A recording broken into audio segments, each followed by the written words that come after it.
후쿠시마를 비극의 땅으로 만든 원전 폭발 사고. 정전으로 냉각수 주입이 중단됐고 1, 2, 3호기의 원자로가 가열돼 수소 폭발이 일어났습니다. 그런데 원전 가동이 멈춰있던 4호기에서도 폭발이 일어나면서 일본 정부에 비상이 걸렸습니다. 당시 4호기의 수조에는 1,500개가 넘는 사용 후 해결료가 보관돼 있었기 때문입니다. 사용 후 해결료란 원자로에서 핵 분열을 마치고 나온 해결료, 최소 10만 년이 지나야 독성이 사라질 만큼 위험한 물질입니다.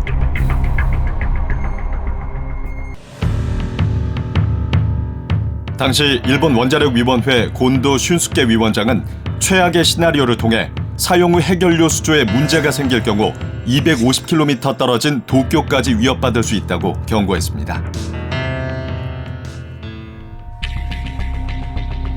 이를 막기 위해 일본 정부는 지금까지 자위대와 로봇까지 동원해 해결료를 냉각시키기 위한 작업을 벌여왔습니다.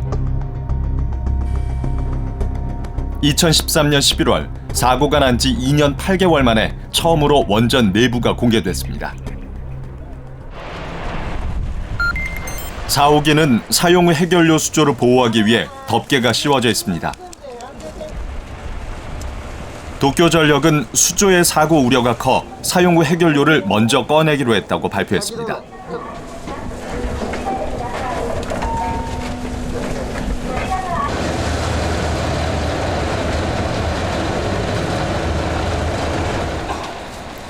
사용 후 해결료 수조가 있는 곳은 4호기에서 가장 높은 5층.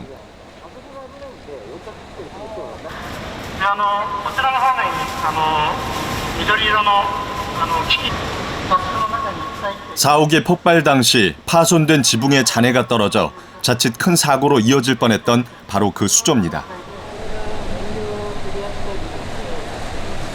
푸른 물 속에 사용 후 해결료가 보입니다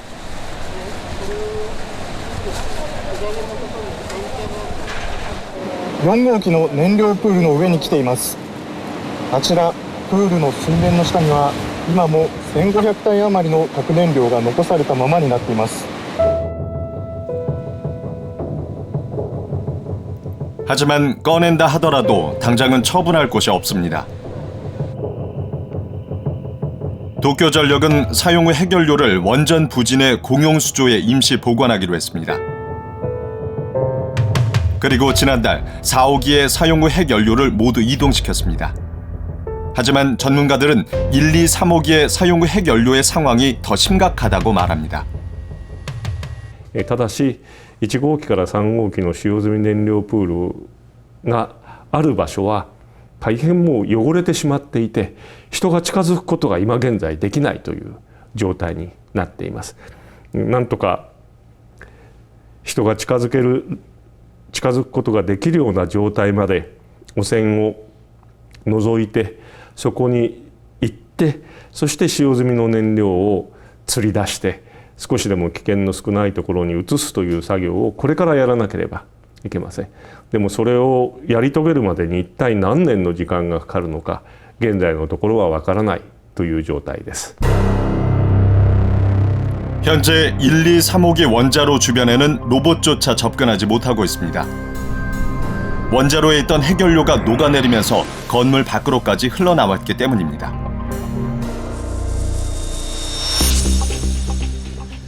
이게 바로 녹아내리기 전 핵연료의 모습입니다. 원자로에 연료로 쓰기 위해 농축시킨 우라늄을 긴 봉에 채운 뒤 하나의 다발로 묶은 것인데요. 길이는 약 4.5m, 무게는 약 430kg입니다. 이 핵연료가 원자로 안에서 핵분열을 일으키면 강력한 에너지가 생겨나는데요. 이때 발생한 열로 물을 끓여서 증기를 만들고 그 증기로 다시 발전기를 돌려서 우리가 사용하는 전기를 생산합니다. 원자로 속 핵연료는 보통 4년 반 정도가 지나면 새 것으로 바꿔줘야 하는데요. 이것이 바로 사용 후 핵연료입니다. 우리가 편리하게 전기를 쓰는 동안 생기는 일종의 쓰레기죠. 그런데 한 번 핵분열을 시작한 핵연료는 방사능의 양이 1억 배가 증가해서 우라늄, 플루토늄 같은 방사성 물질을 내뿜는 치명적인 맹독성 물질로 바뀝니다. 우리 몸속에 들어가면 정상세포를 파괴해서 암이나 백혈병을 일으키죠. 원자로에서 막 나온 사용 후 핵연료를 1m 앞에서 17초만 쬐면 한 달 안에 예외 없이 사망에 이를 정도라고 합니다. 그렇다면 우리는 사용 후 핵연료를 어디에 어떻게 보관하고 있을까요?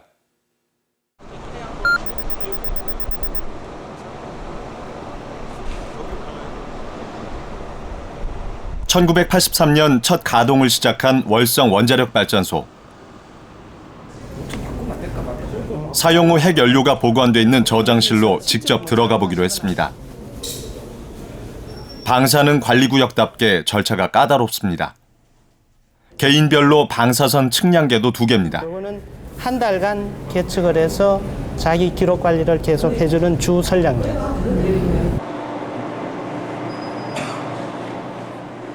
만반의 준비를 마치고 안으로 들어가니 실내 수영장을 연상시키는 커다란 수조가 나옵니다. 수심 8m, 깊은 물속에 사용 후 핵연료가 보입니다. 원자로에서 나온 사용 후 핵연료는 바로 이 수조로 옮겨집니다. 사용 후 핵연료는 높은 방사선과 열을 뿜어냅니다. 어느 정도 독성이 사라지는 데만 최소 10만 년. 여기 저장 용량이 총 4만 5천 다발 정도 저장을 할 수가 있고 현재는 74% 정도인 3만 3천 다발 정도 현재 저장이 되어 있습니다.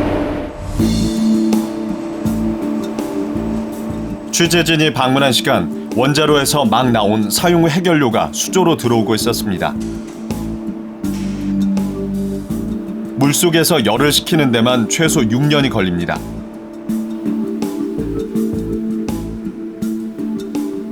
월성에는 국내 원전 중 유일하게 원전 밖에 건식 저장 시설을 운영하고 있습니다.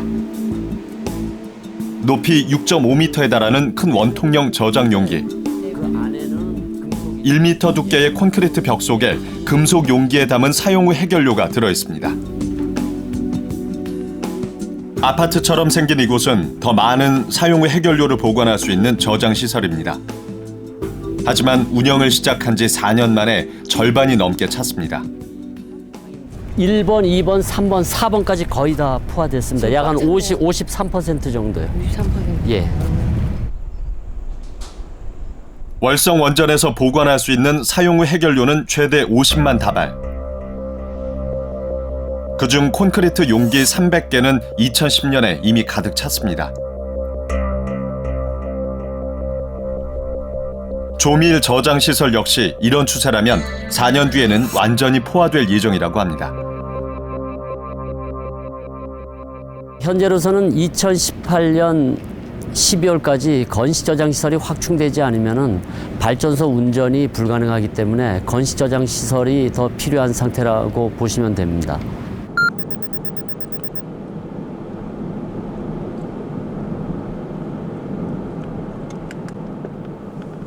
독일은 원전을 2021년까지 단계적으로 폐쇄하고 재생에너지, 친환경 에너지로 대체하기로 결정했습니다. 독일 바네군동의 상징적인 마을 고어레벤. 사용 후 핵연료 때문에 크게 곤혹을 겪은 작은 시골 마을입니다. 1980년대 독일은 이곳에 사용 후 핵연료를 묻기로 하고 부지 조사를 시작했습니다. Die Anfänge waren wirklich so, dass ganz viele Leute einen riesen Schrecken bekommen haben, dass dieses Projekt hier realisiert werden sollte. Also es eskalierte bis zu dem Punkt, wo die Regierung eingelenkt hat und gemerkt hat, immer mehr Polizei, immer mehr Gewalt, das kann nicht die Lösung sein. Der Protest geht weiter. 이후 고어레벤에서는 핵 폐기물 처분을 반대하는 대규모 시위가 벌어졌습니다. 독일 전국 각지에서 모여든 사람들은 일방적으로 부지가 선정됐다며 지질 조사를 중단하라고 요구했습니다. 이런 대규모 충돌은 20년 넘게 반복됐습니다. 주민들이 사용 후 해결료 시설을 반대하는 가장 큰 이유는 아세 광산 때문이라고 합니다. In Asse ein Versuchsbergwerk, wo aber illegal Atommüll gelagert wurde. Dieses Salzbergwerk hat Wasserkontakt. Also in Deutschland haben wir 2 gescheiterte Projekte. Eins, was man nicht weiß hier in Gorleben, ob es realisiert wird. Und ich glaube, wir schaffen es mit den guten Argumenten zu verhindern, dass es hier realisiert wird. 고어레벤에서 남쪽으로 150km. 이곳이 바로 문제의 아세 광산입니다. 땅속이 거대한 소금 안반으로 이루어져 있어 1900년대 중반까지 소금을 캐던 아세 광산. 그런데 지금은 중저준위 방사성 폐기물이 보관돼 있는 저장 시설입니다. 1967년 독일은 이곳 아세 광산에 원전에서 발생한 작업복, 장갑 등의 방사성 폐기물을 처분하기로 결정했습니다. 광산 시절 파놓은 갱도 중 지하 800m 아래에 있는 12곳에 10만 톤의 방사성 폐기물을 처분했습니다. 당시 독일 정부는 소금이 방사능을 차단하기 때문에 이곳이 안전하다고 했습니다. 하지만 땅속에 묻은 지 40년도 되지 않아 독일 정부는 방사성 폐기물을 전부 꺼내기로 결정했습니다. 그동안 땅속에서 무슨 일이 있었던 것일까?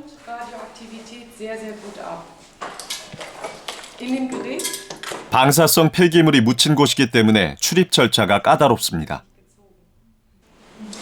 Man klebt sich hier mit die Nasenflügel ab. Das Mundstück kommt in den Mund, das verschwindet hier in Ihrem Mund. Mundstück in den Mund, Nasenflügel abgeklemmt. Sie sind abgeschnitten von der Luft außen.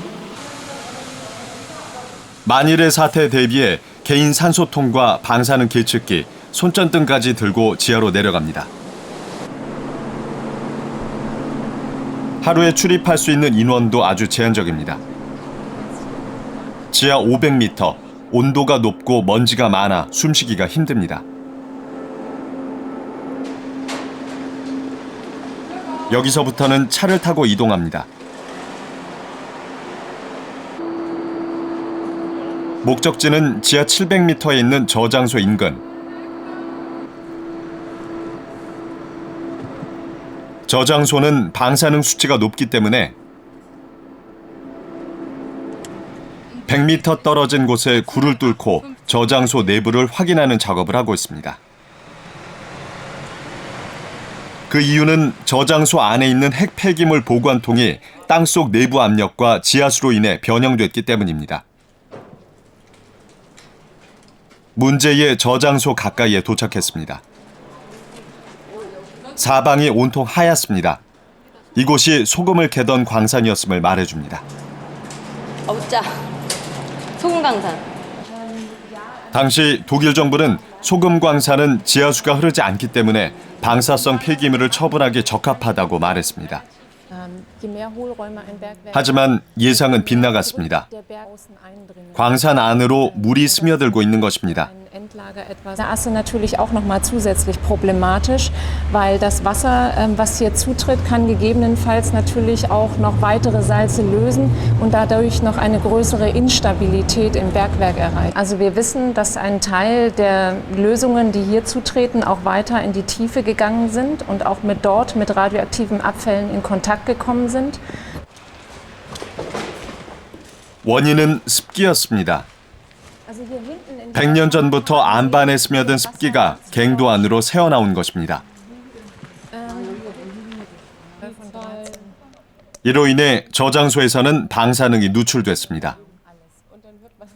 Und das ist vielleicht noch mal ganz interessant, weil das erklärt so ein bisschen, warum man nicht einfach sagen kann, warum macht man den Wasserzufluss nicht einfach zu? Warum macht man das nicht einfach dicht? Weil das sind einfach ganz viele Wege und wir wissen gar nicht, woher das Wasser überhaupt überall herkommt. Wir wissen es schlicht und ergreifend nicht. Und deswegen ist das Einzige, was wir hier tun können, tatsächlich das Wasser aufzufangen und wegzubringen. 탱크에 고이는 물은 하루에 12,000리터. 독일은 이 문제를 어떻게 할 것인지를 두고 5년 동안 전문가, 지역 주민들과 고민했습니다. 그리고 10만 톤의 방사성 폐기물을 모두 꺼내기로 결정했습니다. 정부의 목표는 2033년. 하지만 연구원들은 2050년은 돼야 작업이 가능할 것으로 예상합니다. 아셀 광산 인근의 주민들은 그 사이 광산에 더 큰 문제가 생기지는 않을지 걱정하고 있습니다. Ich befürchte nur, dass das jetzt der andere Fehler ist, zu langsam zu sein und dass womöglich der Berg schneller arbeitet mit seinen Problemen, als wir die Rückholung schaffen. Das sind so unsere Befürchtungen. Das würde sich über Jahrzehnte erstrecken und davon wären wir in unserem Alter wahrscheinlich gar nicht mehr betroffen. Aber man muss einfach an die kommenden Generationen denken und wir sind der Meinung, dass man eben gerade im politischen Raum nicht kurzfristig denken darf, sondern man muss diese langen Zeiträume betrachten. 아셀 사태를 겪으며 독일은 저준위 핵 폐기물의 처분도 얼마나 힘든지 절실히 깨달았습니다. 사용 후 핵 연료의 처분에 대한 새로운 교훈을 배운 것입니다. 현재 독일은 사용 후 핵 연료의 새로운 부지를 물색하고 있습니다. Es gibt dieses Standortauswahlgesetz. Diese Kommission hat jetzt die Aufgabe, dieses Gesetz nochmal zu evaluieren, zu gucken, wie ist das alles passig und stimmig, können wir so verfahren, finden wir so wirklich ein Endlager. Und andere Aufgabe ist es natürlich, diese Kriterien festzulegen, die ein bestmögliches Endlager definieren. 우리나라에는 월성 원전을 비롯해 현재 23기의 원전이 가동 중입니다. 1년에 발생하는 사용 후 핵 연료는 750톤. 지금까지 쌓인 사용 후 핵 연료는 14,000톤. 2년 뒤면 포화 상태가 되지만 어디에 어떻게 처분할 것인지 방법을 찾지 못하고 있습니다. 없죠. 보관하는 거 말고는, 근데 보관도 안전하게 보관할지에 대해서는 아직은 대책은 없죠. 우리나라가 전 세계에서 단위 면적당 사용 핵연료 양이 가장 많습니다. 정부의 대안은 조미료입니다. 수조에 저장돼 있는 사용 후 핵 연료의 간격을 좀 더 촘촘히해서 저장할 수 있는 공간을 확보했습니다. 하지만 우려의 목소리도 큽니다. 우라늄은 한 공간에 일정한 양 이상이 모이면 위험성이 커지기 때문입니다. ウランの核分裂の連鎖反応を避けようと思えば、できる限りウランというのはバラバラに置いておかなければいけないということで、使用済み燃料プールというものも一箇所に大量のウランが集まらないようにということで初めから設計されていたわけです。でも今やそんなことは言っていられないということで、ウランをどんどん密に詰めていくということを計画しているわけで、核分裂の連鎖反応が始まってしまうという状態に少しずつ近づいているということです。 지어놓고도 가동을 하지 못했던 경주 방사성 폐기물 처리장 운영 승인이 났습니다. 원전 가동을 시작한 지 30년 만에 처음으로 우리도 중저준위 방사성 폐기물 처리장을 지었습니다.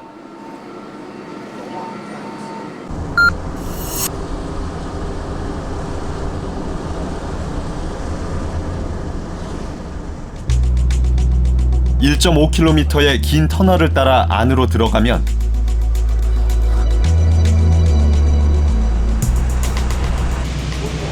처분장과 연결되는 거대한 지하 공간이 나타납니다.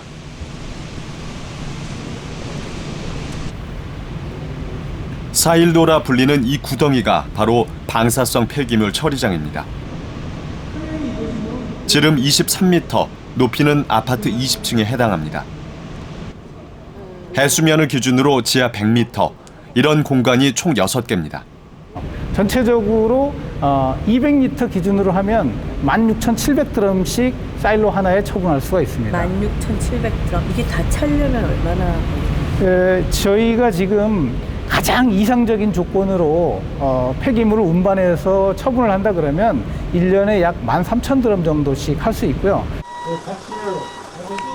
전국 원전에 보관돼 있는 10만 톤의 방사성 폐기물은 특수 제작된 선박과 차량을 이용해 경주 방패장으로 옮겨질 예정입니다. 이곳에서 최종 검사를 거친 뒤 콘크리트로 만들어진 처분 용기에 넣고 사일로 안으로 들어갑니다. 중저준위 방사성 폐기물을 보관하려면 300년은 안전하게 운영돼야 합니다. 하지만 이곳에는 사용 후 핵연료를 처분할 수 없습니다. 원전 근로자들이 사용한 옷, 장갑, 신발 같은 저준위 폐기물만을 처리할 수 있는 곳이기 때문입니다. 방금 보셨던 특수 장갑과 작업복은 중저준위 폐기물입니다. 300년이 지나면 방사능이 사라진다고 합니다. 그런데 사용 후 핵연료는 고준위 폐기물입니다. 최소 10만 년이 지나야 방사능이 사라진다고 합니다. 그만큼 위험하고 처분하기도 어려운 것이죠.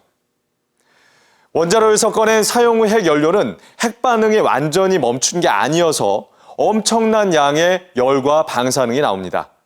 그대로 두면 연료봉이 녹을 정도로 뜨거운 열이 나옵니다. 그래서 적어도 6년 정도는 물속에 있어야 합니다. 하지만 열과 방사능이 어느 정도 사라지려면 최소 10만 년 동안 안전하게 보관해야 합니다. 처음에 과학자들은 시간이 지나면 기술이 발전해서 이 문제를 해결할 수 있을 줄 알았습니다. 하지만 인류가 원전을 가동한 지 60년이 지난 지금까지 해법을 찾지 못하고 있죠. 현재 우리가 할 수 있는 유일한 방법은 이 위험한 물질을 인간과 격리시키는 것입니다. 로켓을 실어 우주에 버리자는 주장이 제기됐는데요. 발사에 실패해서 추락할 위험성이 있어 연구가 중단됐죠.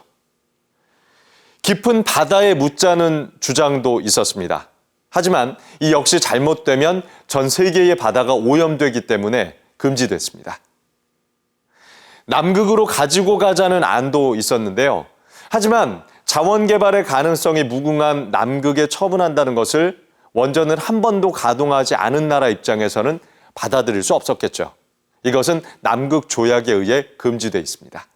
결국 남은 방법이 깊은 땅 속에 묻는 것입니다. 지금까지의 과학기술로 가장 안전하다고 알려진 방법은 이 균열이 없고 지하수가 흐르지 않는 안반을 찾아 지하 500m까지 구멍을 뚫고 영원히 봉하는 것인데요. 이것을 최종 처분이라고 합니다. 현재 전 세계에서 원전을 가동하고 있는 나라는 31개국인데요. 이 중 미국과 독일, 캐나다 등 10개 나라가 사용 후 핵연료를 땅속에 처분하기로 결정했습니다. 하지만 실제로 이런 처분장을 만들어서 가동하고 있는 나라는 단 한 곳도 없습니다. 스웨덴, 핀란드만 부지를 선정한 상태입니다.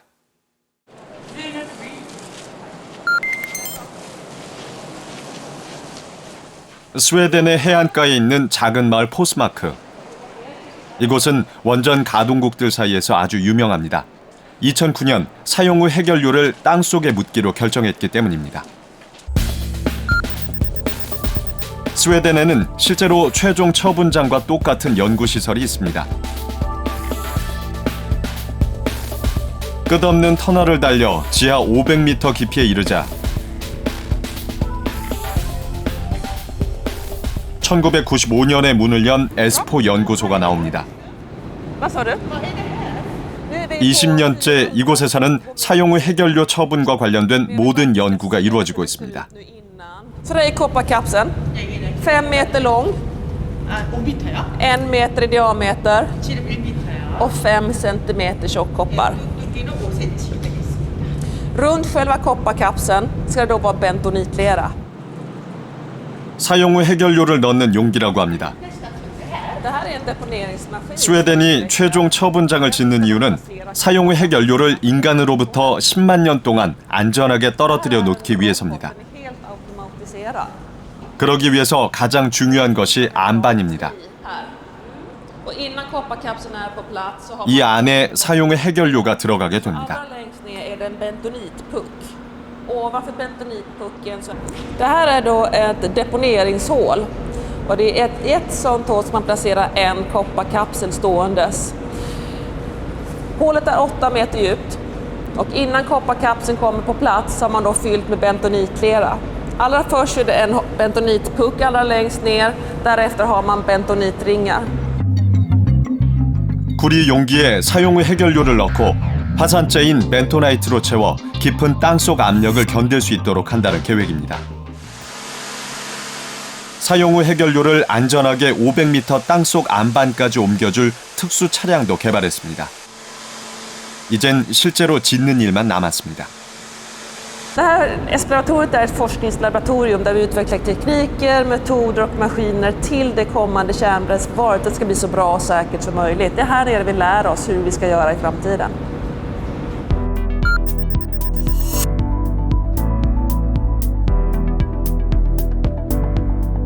포스마크가 최종 부지로 선정되기까지 스웨덴은 30년 동안 전 국토를 대상으로 지질 조사를 실시해왔습니다. 계획대로 공사가 시작된다면 2032년 최종 처분장이 운영을 시작하고 12,000톤의 사용 후 해결료를 처분할 수 있게 됩니다.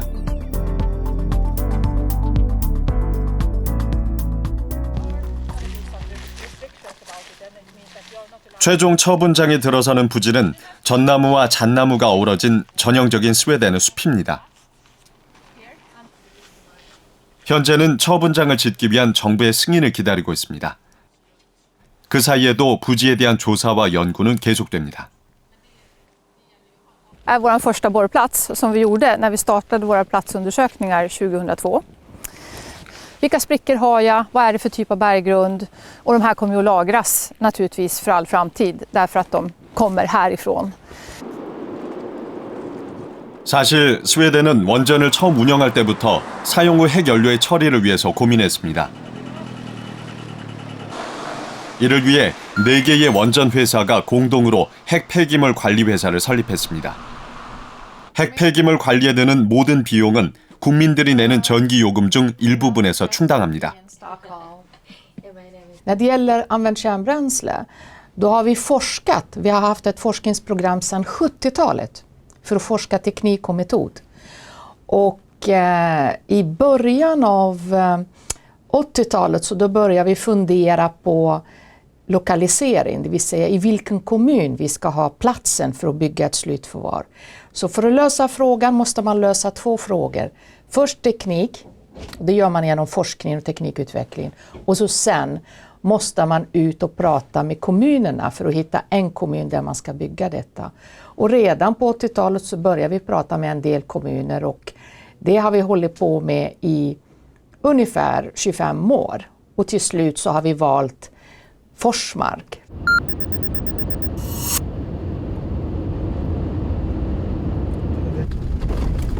백기의 원전이 가동 중인 원전 대국 미국. 사실 미국은 스웨덴보다 먼저 최종 처분장 부지를 선정한 나라입니다. 화산 폭발의 영향으로 만들어진 사막 지역인 유카 마운틴. The north portal of Yucca Mountain. 1987년 미국은 이곳에 사용 후 핵연료 7만 톤을 묻을 수 있는 최종 처분장을 짓기로 결정했습니다.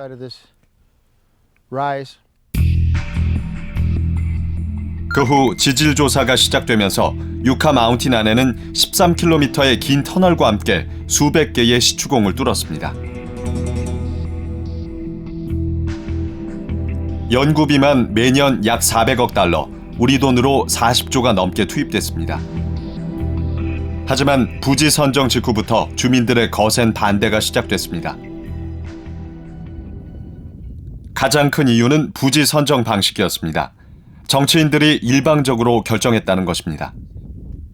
In our communities, they did not ask our communities if we wanted the site or if we wanted to be involved. They just came and studied us as part of the National Environmental Policy Act to conduct these NEPA reviews.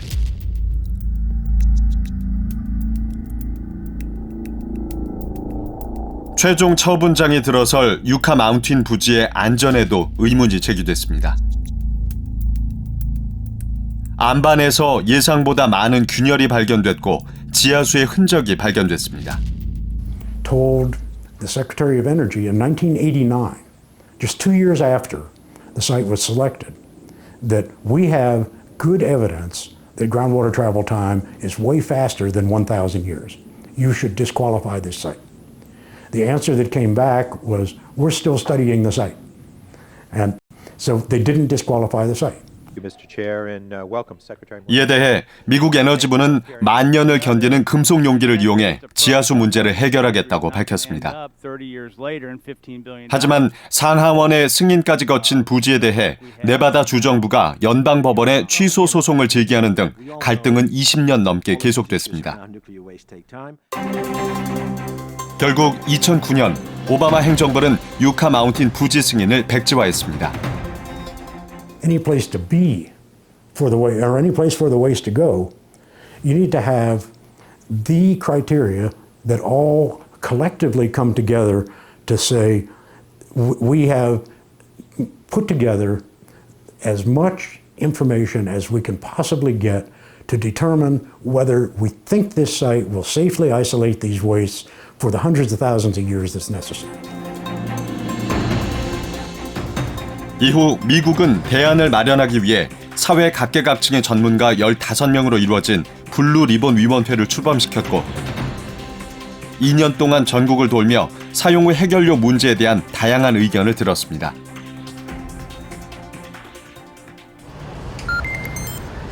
블루 리본 위원회 위원으로 활동했던 퍼 피터슨 교수. 위원들 사이에선 사용 후 해결료 문제를 다음 세대로 넘기지 말아야 한다는 합의가 있었다고 합니다. So the commission held public meetings, and the commission formed 3 subcommittees that held additional meetings. Those 3 subcommittees looked at different key areas. One of them looked at disposal technologies, another of them looked at advanced reactor and fuel cycle technologies, and another looked at the storage and transportation of spent fuel and high-level waste. 블루 리본 위원회는 사용 후 해결료 처분을 위한 전담기구의 필요성, 관리 기금 마련 등 8가지 권고안을 제시했습니다. 가장 중요한 새로운 부지 선정에 있어서는 지역 주민들의 동의를 기반으로 해야 한다고 강조했습니다. And what we've learned is that a pure technical emphasis is not workable in order to develop solutions to manage nuclear wastes. Therefore, one needs to have processes that also consider the socio-technical elements. And one of the conclusions from the Commission's work is that it's much better to employ what we would call consent-based processes in order to identify and develop facilities for the storage and ultimate disposal of nuclear waste. 지난해 미국 에너지부는 블루 리본 위원회의 권고안을 바탕으로 사용 후 해결료 관리 전략을 발표했습니다. 미국의 목표는 2048년 최종 처분장을 운영하는 것. 원전을 가동하면 쌓일 수밖에 없는 사용 후 해결료. 이제껏 아무도 풀지 못한 인류 최대의 문제입니다. 인류가 원전 가동을 시작한 지 60년. 지금까지 쌓인 사용 후 핵연료의 양은 약 35만 톤에 달합니다. 최근 국제에너지기구는 연례 보고서를 통해 2040년까지 전 세계에서 200기의 원자로가 폐쇄되면 사용 후 핵연료의 양이 2배로 늘어서 70만 톤을 넘어설 것이라고 경고했는데요. 사용 후 핵연료 문제는 더 이상 미룰 수 없는 원전 가동국들의 고민이자 숙제입니다. 그렇다면 최종 처분장 부지를 선정한 스웨덴은 이 골치 아픈 숙제를 어떻게 가장 먼저 풀어냈을까요?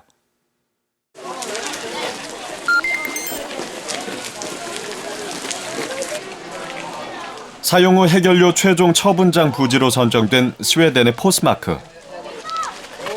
크리스마스를 앞두고 마을 광장에서는 주민들이 직접 만든 빵과 치즈를 파는 작은 마켓이 열렸습니다. 주민들은 사용 후 핵연료를 자신들의 땅에 묻는 것에 대해 어떻게 생각할까? Jag tycker vi behöver ju ta hand om det vi har orsakat, eller vad man ska säga. Och då måste vi ju på något sätt hitta säker förvaring. Och då, om det här är det bästa sättet att göra det på, då får man väl... 긍정적이라는 대답, 조금 뜻밖입니다. 포스마크에서 3대째 살아온 구닐라 씨. Jag känner mig så trygg med att slutförvaret kommer att byggas just hos oss. Jag tror på forskarna och att det kommer att fungera bra.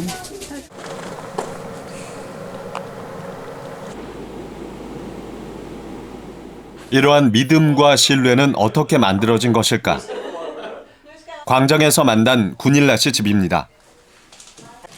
아들 부부와 이웃이 모였습니다. 이들은 원전에 대해 많은 정보를 가지고 있었습니다. 포스마크의 연구 처분장 말고도 원자력 발전소와 핵 폐기물 중간 저장 시설이 있기 때문입니다.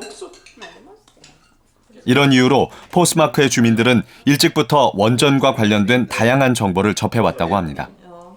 I 30 år ungefär har vi fått kontinuerlig information därifrån vad som händer. Alltså möten, vad som händer med naturen, utredningar om djurlivet, vad som händer med vatten, vad som händer med berget och vad som händer, ja, hur mycket som helst. Jag känner mig trygg med den teknologi som de har tagit fram och den lösning som de har tagit fram. Den känner jag mig trygg på att den kommer att fungera. Så jag är inte oroad över att det blir ett förvar här.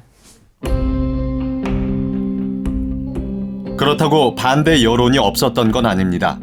초기에는 부지 조사만 해도 주민들이 몰려와 항의 시위를 벌이기도 했습니다.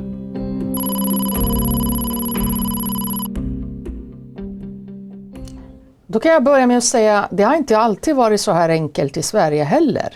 Vi började också med folk som hade motstånd, som sa till oss, ta det till öknen, någonstans i världen. Ja, här hos mig, ta det till grannen, här hos mig vill jag inte ha det. Så det började på samma sätt som över alla annanstans till detta. Och ha respekt för människors rädsla för det här avfallet. Det värsta man kan göra till exempel, det är när någon på något möte säger, och det här tycker jag är farligt och jag är rädd för det, och du säger, men nej, du behöver inte vara rädd. Det man ska säga, jag förstår att du är rädd. 주민들의 두려움을 이해하고 대변하는 건 지자체의 몫입니다.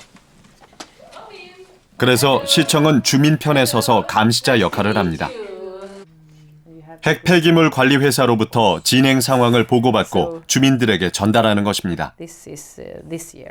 är ju att se att invånarna blir informerade och får vara delaktiga i processen med den här svåra frågan. Vi är inga experter.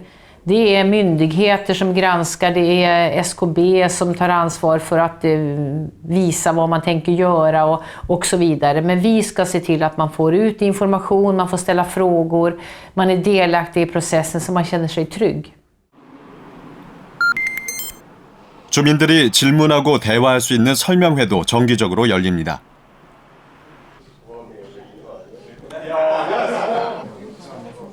오늘도 설명회를 듣기 위해 주민들이 하나둘 모여듭니다. 이날의 주제는 원전 폐쇄, 비용은 얼마인지, 어떤 쓰레기가 얼마나 나오는지 정보를 공유하고 함께 논의합니다. 주민들이 안전하다고 믿기까지 이런 과정만 10,000번이 넘게 반복됐습니다. Och det är väldigt intressanta föreläsningar om olika saker som vi får. Det gäller berget, hur det är. Det gäller om till exempel vulkanisk aktivitet och jordskalv har vi varit och lyssnat på.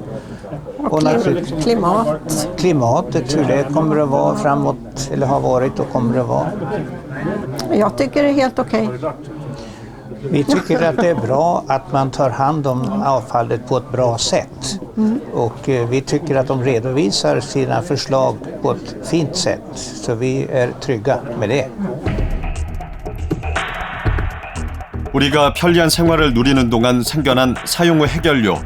안타깝게도 우리에겐 아직 방법이 없습니다. 그래서 일부에서는 이런 문제를 더 이상 만들지 말아야 한다는 지적도 있습니다. 10만 년이 지나야 안전해지는 사용 후 해결료는 피할 수 없는 문제입니다. 어딘가에는 처분해야 하기 때문입니다.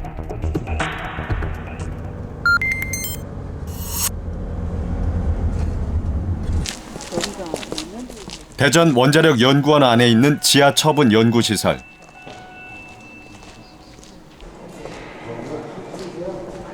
지난 2006년 사용 후 해결료 처분 관련 연구를 위해 지은 우리나라 유일의 시설입니다.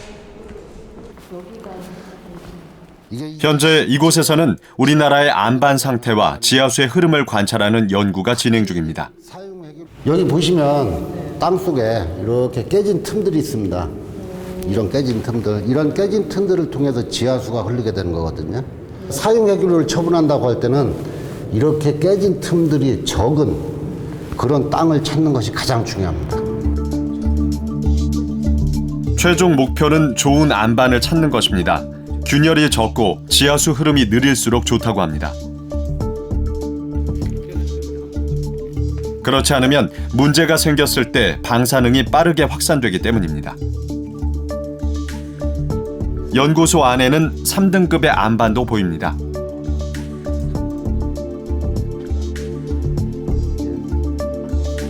사실 이곳에서 확인되는 안반은 실제 처분장과는 차이가 크다고 합니다. 연구소의 위치가 지하 120m에 불과해 환경이 다르기 때문입니다. 이 시설은 조금 규모는 작지만 국내 유일한 시설입니다. 해외 선진국에 비하면 굉장히 좀 안타까운 현실이지만은 앞으로는 국내에서도 적어도 500m 깊이에 대형 연구시설을 건설을 해야 된다. 왜냐하면 이 시설은 실제 처분장하고 조건하고 상당히 좀 차이가 있습니다. 대신 연구원들은 지하 500m까지 시추공을 뚫어 안반과 지하수의 상태를 확인하고 있습니다. 실제로 처분장을 짓기 위해서는 여러 기술 개발을 위한 지원이 필요한 실정입니다. 적어도 사용 해결료 처분에 이르기까지는 30에서 40년 이상의 연구 개발이 필요하고요. 이러한 지하 연구 시설에서 실제 실증 연구는 적어도 20에서 30년 필요합니다. 지난 30년간 우리나라는 원전 23기를 지었습니다. 지금도 5기의 원전이 건설 중입니다. 시간이 갈수록 사용 후 해결료는 늘어나고 있는데 기술 개발과 대책은 없어 보입니다. 우리나라의 지금까지 이제 정책 자체가 핵발전소를 건설하는 중심의 정책이었지 이 뒷수습을 하기 위한 정책이 안 돼 있다. 대표적인 게 저는 사용 후 해결료라고 보고요. 앞부분은 계속 연구를 해왔는데 뒤에 수습을 하는 것들, 처리를 하는 부분에 대해서는 연구가 굉장히 미흡한 거죠. 지난해 10월 사용 후 해결료 공론화위원회가 출범했습니다. 우리 사회가 뭔가 솔루션을 마련해야 된다는 점에서 중지를 모아보고 뭔가 이제 그 논의를 깊이 있게 해보는 건 매우 의미 있는 뜻깊은 그런 자리라고 생각을 합니다. 하지만 일반 시민들에게 주어진 정보들은 극히 제한적입니다. 무엇을 공론화할 것인지에 대해서 좀 더 명확하게 하면 좋겠다라는 생각이 들고요. 지난 1년 동안 토론회와 세미나가 열렸지만 공론화가 제대로 이루어지기 위해서는 여전히 갈 길은 멀어 보입니다. 공론화를 한다는 전제가 그거잖아요. 사용 해결료를 발생시킨 그 책임은 우리에게 있다는 거예요. 우리 모두에게 있다는 거거든요. 그러니까 우리가 의견을 내고 우리가 책임을 져야 된다. 그 얘기가 공론화의 핵심입니다. 공론화위원회가 이 문제를 제일 처음 해야 되는 게 뭐냐면 사용 해결료가 우리 국민 개개인 모두의 문제다라고 인지하게 만드는 게 제일 중요하다고요. 지난달 사용 후 해결료 공론화위원회는 기자회견을 열고 활동 기간을 연장한다고 밝혔습니다. 시민들의 의견을 좀 더 적극적으로 듣고 내년 상반기까지 정책에 반영될 수 있는 권고안을 마련하겠다는 것입니다. 현재 사용 후 해결료는 원전 지역 그 원전 부지 내에 지금 현재 저장을 하고 있는 것이고요. 그렇기 때문에 그 지역의 주민들 또는 지자체의 의견을 우리가 경청하지 않을 수가 없는데 그 지역 내에서 의견 수렴이 충분히 되지 않았기 때문에 그래서 내년 상반기까지 해서 좀 더 의견을 모아서 최종적인 공간을 마련하고자 하는 것입니다. 사용 후 해결료를 땅에 묻기로 하고 최종 처분장 부지를 선정한 스웨덴. 이 문제를 풀기까지 스웨덴은 반세기가 걸렸습니다. 스웨덴을 통해 우리는 무엇을 배울 수 있을까? Och sen måste man faktiskt prata med människor på ett sätt som är inkluderande. Man får inte komma och tala om till exempel att det här tycker vi ska ha slutförvar. Utan man måste ju komma överens först i samhället. Politiker, industrin, kommunerna, myndigheterna. Om man är överens om spelregler från början. 영구 처분장 부지를 마련한 스웨덴의 대화와 설득은 지금도 계속되고 있습니다. 최종 처분장 부지에서 반경 4km 안에 살고 있는 프레드릭 씨 가족. 핵 폐기물 관리 회사는 정기적으로 이들을 방문하거나 전화로 이메일로 소통합니다. 원자력 시설과 관련된 모든 사건과 정보는 이 지역 주민들에게 가장 먼저 알립니다. Och den här tidningen tycker jag ger bra information om alla möjliga saker som rör förvaret. Allt från olika intervjuer med närboende, hur transporter sker eller tänkt att ske. Också val av teknik och natur runt om. Så det tycker jag är ganska intressant att kunna se hur man tittar på allt som rör det eventuella bygget. Hur man ska hantera naturen och kunna återställa runt om. Här ska man ju bygga förvar här under. 스웨덴은 포스마크의 숲에 2032년까지 영구 처분장을 짓는다는 계획입니다. 하지만 스웨덴 역시 넘어야 할 산이 많습니다. 20년이 넘는 공사 기간 동안 주민들의 반대에 직면할 수도 있고 공사 도중 부지에서 예상하지 못했던 문제가 발견될 수도 있기 때문입니다. 최소 10만 년이 지나야 겨우 그 독성이 사라지는 사용 후 해결료. 우리가 만들어낸 이 물질은 지금 이 시간에도 수조에 쌓이고 있습니다. 이대로 방치한다면 다음 세대에겐 더 큰 짐이 될 것입니다. 그 치열한 고민의 시간이 다가왔습니다.